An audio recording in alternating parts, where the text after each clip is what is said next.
I am so freaking tired all the time. No matter what I do, no matter what I eat or drink, no matter how much I sleep, I am still tired. Why? Why am I tired? There is a reason, or a couple. What's up, dreamers? Welcome to Driving and Vibing.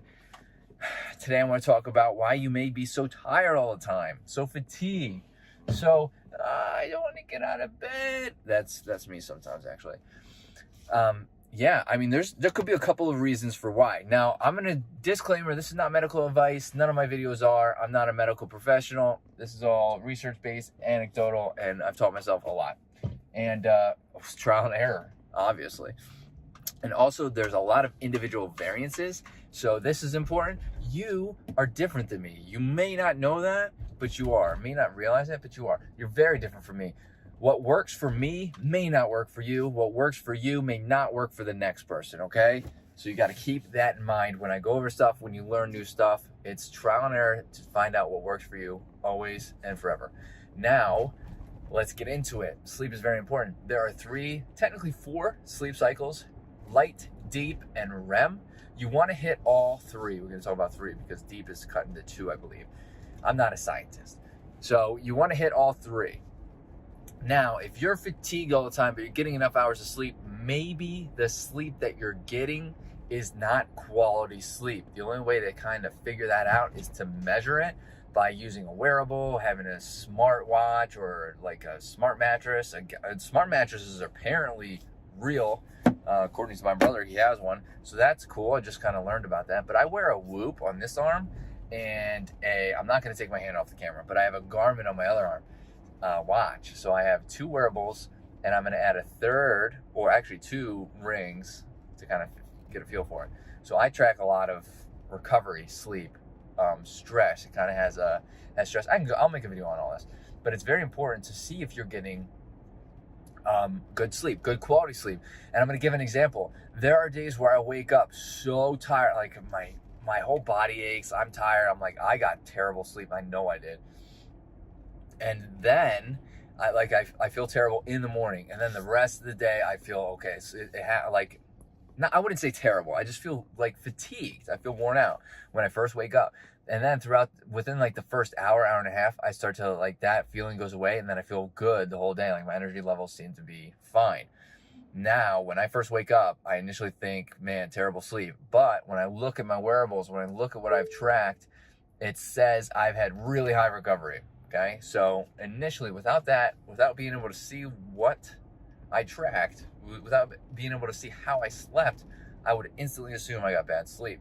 So I would, technically I would, without them, I would have eliminated whatever I did beforehand, or tried to alter the sleep pattern that I had, right? Sleep patterns are important. Like kind of like your routine, sleep routine, that's what I meant. Now, there's been days where I wake up and I'm just chock full of energy right out of the gate. Like, I feel great. I could get up. I could run a marathon.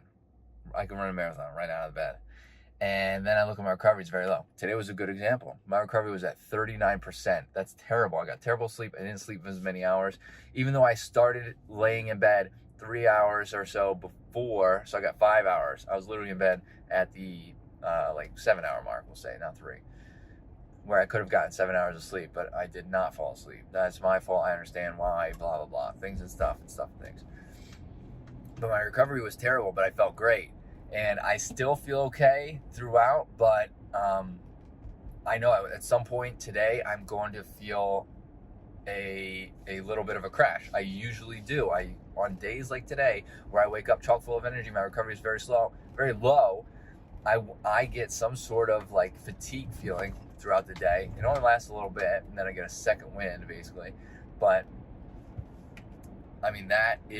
so that's misleading as well. Like, I can wake up instantly and be like, man, I got great sleep, and then halfway through the day, be like, man, what the heck? Like, I'm super tired. Keeping your energy consistent is very important, right? So there is one reason for why you may be tired. I'm not gonna drag this out too long. As a matter of fact, that's one of the biggest reasons for why you may be tired. I'm not even going to jump into another one. I do have other topics on this topic that I think are very important, but we're going to talk about sleep. So let's talk about your sleep routine before I turn the channel off. Sleep routine is very important. What does that mean? What your sleep routine is what you do before you go to bed and what you do when you immediately wake up. That's a sleep routine. Obviously, when you're sleeping, like, you can't really do much but sleeping, so that's pretty obvious, self-explanatory. When you're sleeping, you're sleeping. But what you do before bed is important. If you're sitting there playing high intensity video games, right up to the moment you go to bed, like you get off the game, you brush your teeth, you go to bed, you're probably going to have a hard time actually shutting that brain down of yours, okay? Like, those brain waves are still going to be cycling because of that. And obviously there's a lot of chemical reactions that go on. Again, I'm not a geologist or a biologist. A lot of chemicals that go on in your body that are going to keep you kind of awake for a little bit because you were in an intense, video game for a while. So having some sort of wind down routine, reading a book, doing yoga, stretching, like just kind of sitting there, some quiet time basically, and no screens. That's pretty important. Probably for, I think the average they say is like an hour. Obviously, if you're a busy person, that's tough. But even try 20 minutes. I bet you'll sleep much better. Just 20 minutes with a routine. And then when you first wake up, don't touch the phone. Don't touch the phone for at least an hour. Obviously within reason. Like, if you wake up and you have to walk out the door, or you work from home and you wake up and you, like, within a half an hour, whatever. But try again for 20 minutes not to touch that phone, because when you first, that puts your mind into, that's for another day. I could talk too much about that, and I don't want to drag this video out too much longer. But just try not to touch your phone right out of the beginning. And if you can, get some sunlight. Sunlight is very important. That'll set your circadian rhythm. That'll set your energy levels for the day. It'll tell your body to wake up. That is also very important. You only need to get sun for a couple of minutes right in the morning, and the benefits will be there. So almost just, wow, that was crazy.